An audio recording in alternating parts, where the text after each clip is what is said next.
Remind you that until midnight tonight we have the Totius Cotius indulgences, and that you make the best of it by saying these prayers as you know how to say them, in the way and places that you know where to go.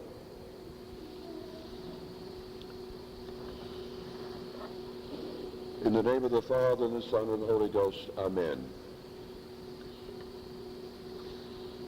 That you may be a new dough. My beloved people, first of all this morning, I certainly wish to welcome all of you. And I welcome the visitors. I'm glad you came. And I ask God to bless each and every one of you, that you may come to know what it means to be with him on Easter Day. This is no small occasion.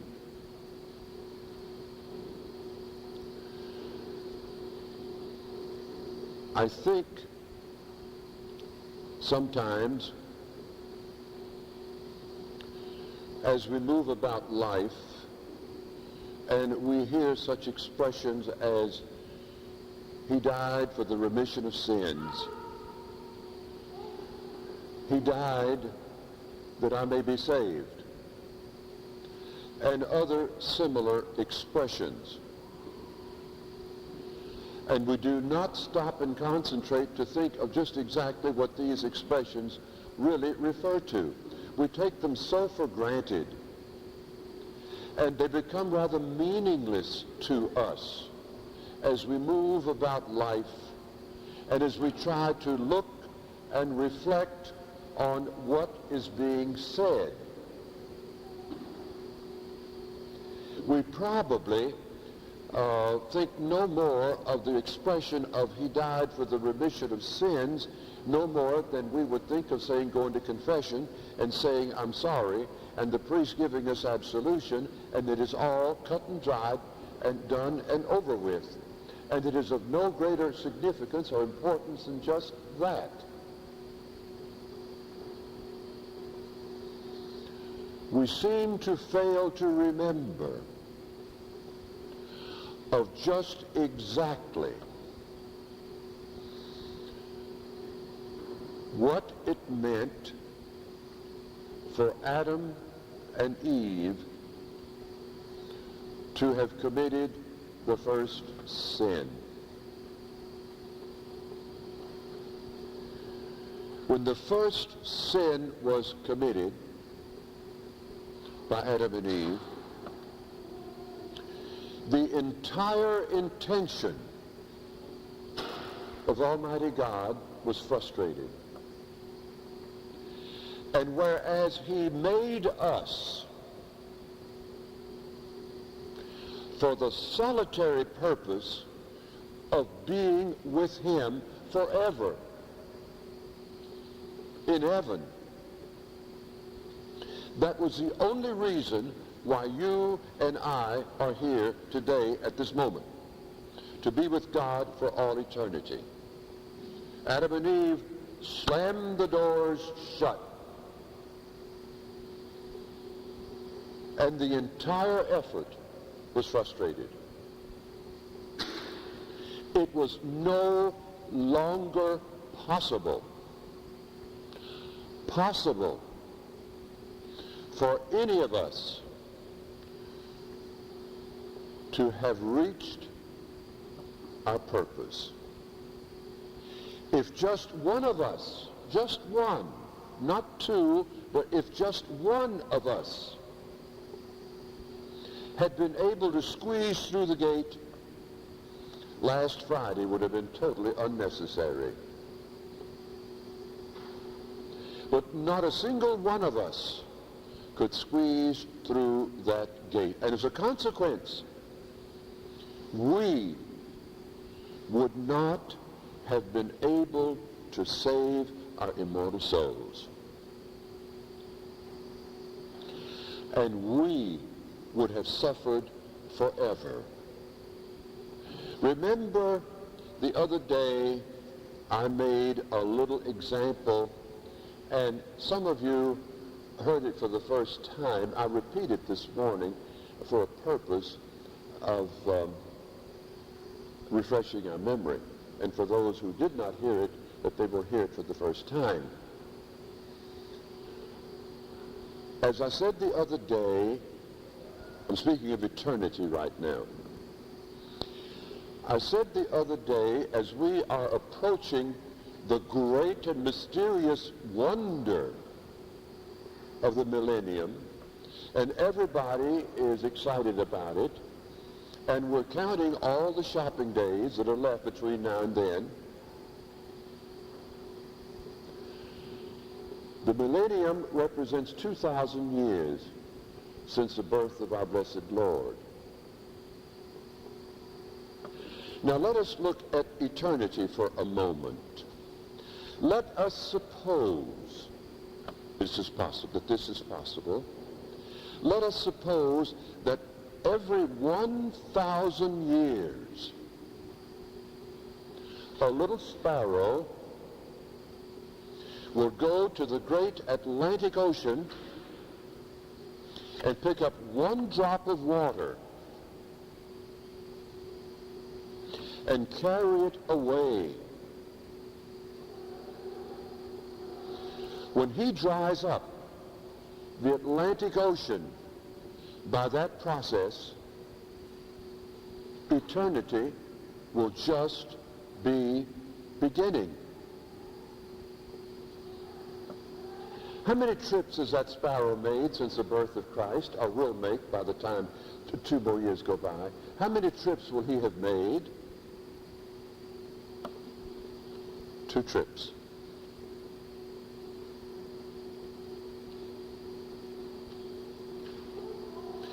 Did you understand what I said? 2 trips. Understand that clearly. Now, an eternity without God, what would that be like? An eternity in hell, what would that be like?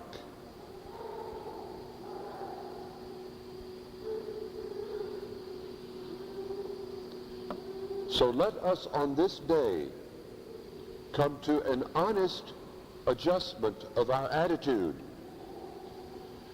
as we try to work out our eternal salvation and be with Almighty God for these endless years. I know sometimes it may become easy for us to become discouraged as we see our weaknesses, as we see our sinfulness, as we see the conditions of the world, as we see the conditions in the church, as we see how everything is topsy-turvy, topsy-turvy, topsy-turvy. And we wonder, is it worth it? Our lives, at most,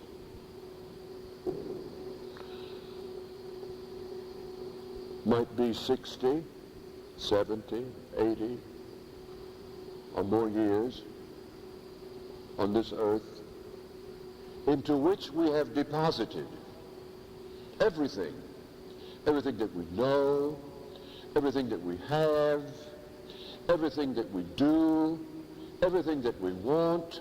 Everything is deposited in those 50, 60, 70 years.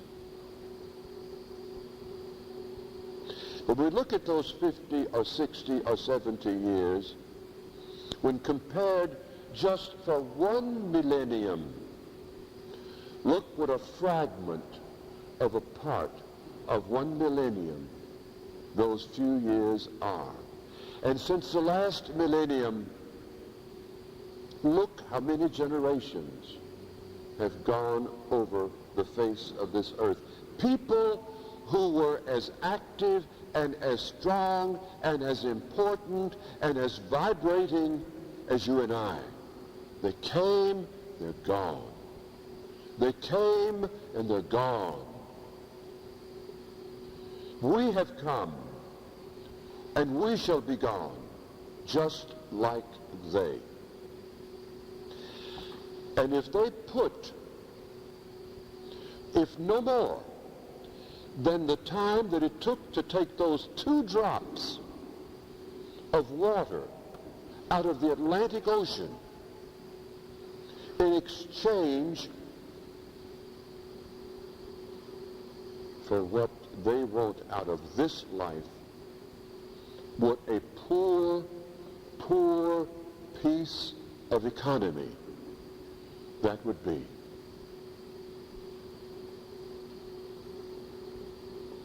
When Christ died on the cross last Friday, when everything seemed to have come to an end, and he said, "It is finished, it is over, it is consummated," and he bowed his head and he died. That's when it all began for us. And no matter how long it takes for that sparrow to empty the Atlantic Ocean, or for that matter to empty all of the oceans, for the amount of time it takes, we, being in the presence of God, to fulfill our destiny, to fulfill our purpose, to fulfill our love. How absolutely wonderful. There is not, I am totally incapable of finding a word large enough, a word strong enough to be able to describe that. And at the same time, if we fail,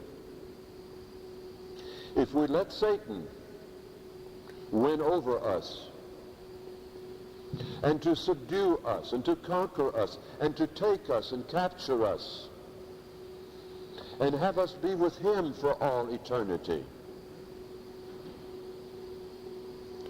look what it would be even after the sparrow empties all of the oceans.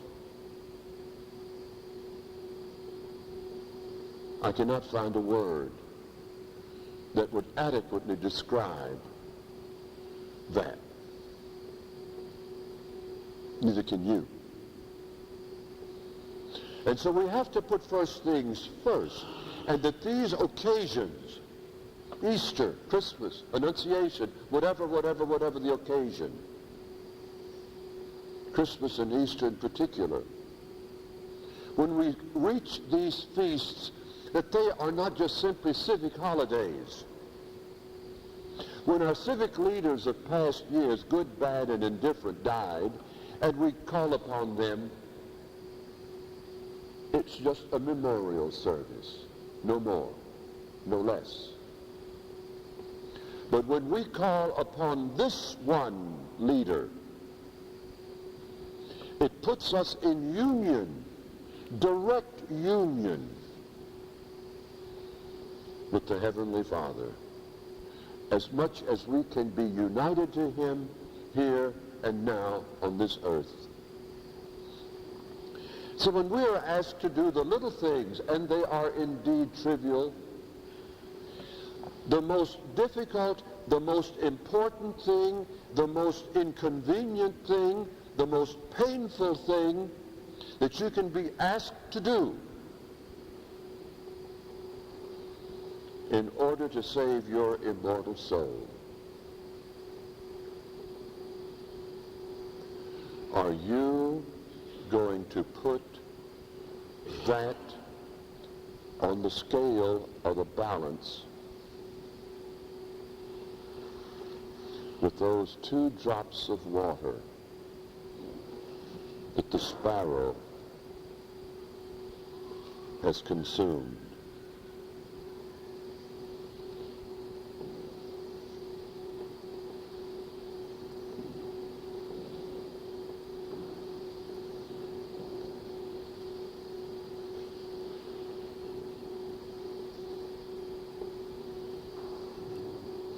Some of us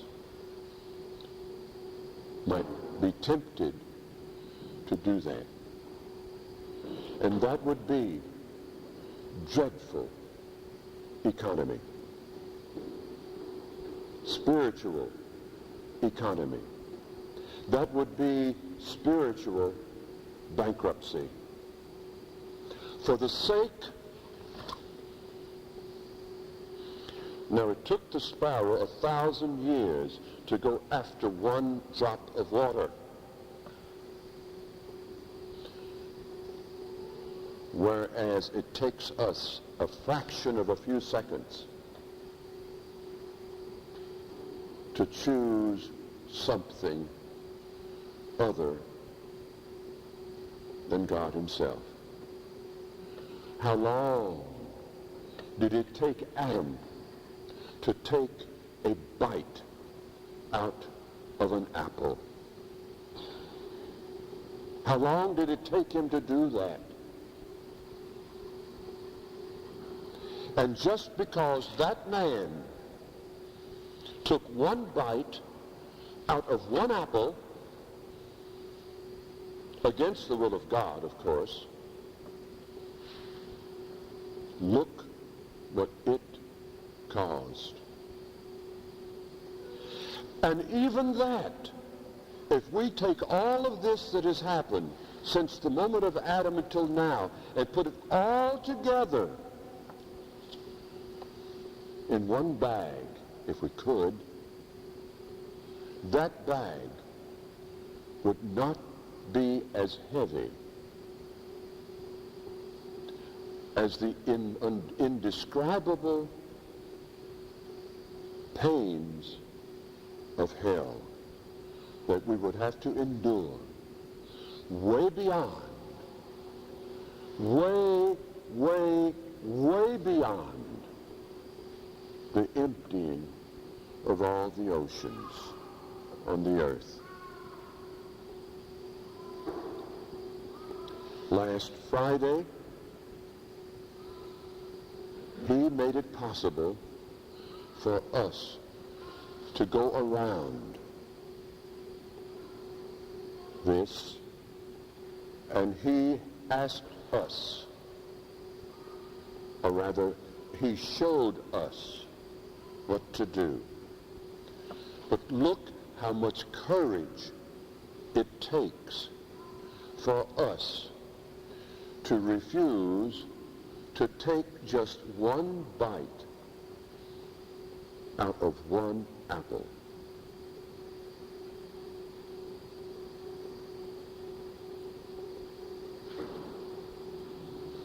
My beloved people, to speak of Christ and the things that pertain to Christ is something that is totally beyond our capacity to understand. And yet we are required to understand it.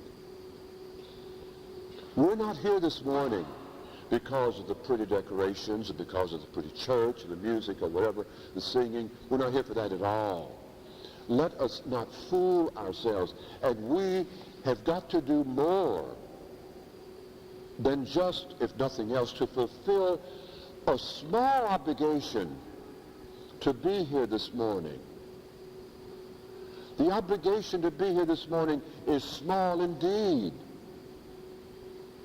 Important, but small. It is beyond an obligation. It is that obligation for us as children of God to stand up, undaunted, strong, courageous, determined, committed, honest, and sincere and genuine to stand up and look at God eye to eye, face to face, and say,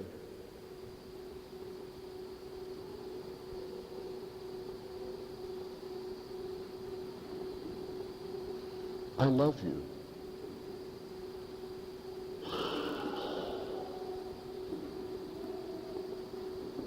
That's all we have to do.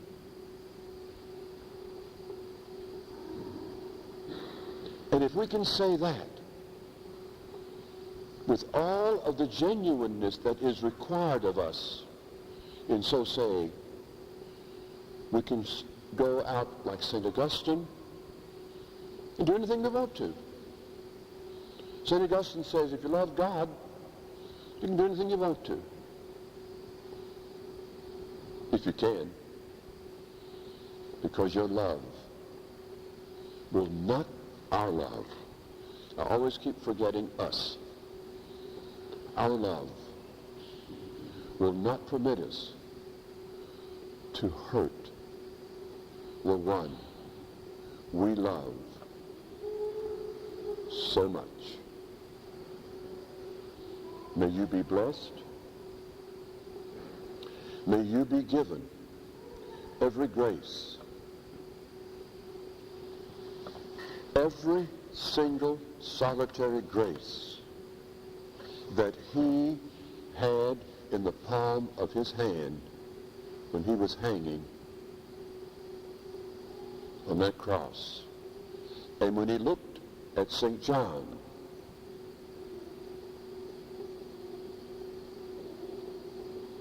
may we say, or may he say to us, behold your mother.